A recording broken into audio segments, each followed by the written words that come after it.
My parents came to this country in the 70s, and they came from India.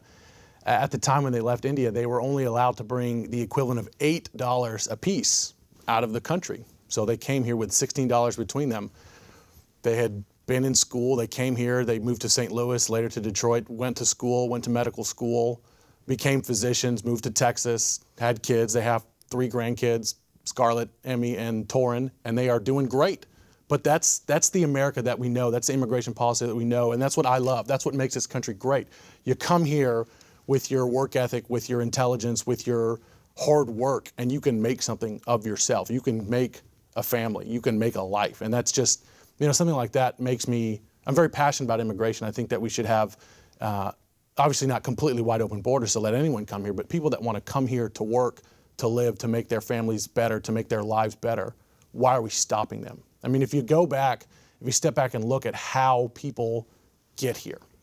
We have a friend that we went to law school with who came here fleeing a country, came on a boat to come to this country. A political refugee came to this country, right? And now is a great lawyer and friend. Great lawyer, good friend, 2 kids. That's the American dream. That's the American dream. But stepping back to look at how do you get here? You have to apply to come here. You have to get visas. You have to get fingerprinted. There's background checks. You can't just say, hey, America, I'm ready to come in now. That's not how it works. So the ban really bothers me. The ban makes me sick. What says you, Nathaniel? Well, to be fair, it was, as I understood it, not so much a ban, but a pause for 90 or 120 days. Doesn't make it right. And the countries that were targeted, a lot of them were countries that are not actually very functional, or I don't want to put the word functional out there, that don't have a strong central government. Yemen, Somalia, Libya, Iraq, all have large areas of their countries where the central government doesn't really have any authority.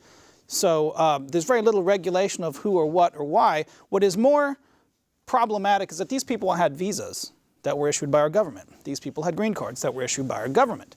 And if you can't take a visa that this government issues and have a full faith and credit, if you will, in that visa or green card, better yet, that it's going to be honored at customs, then what good is it?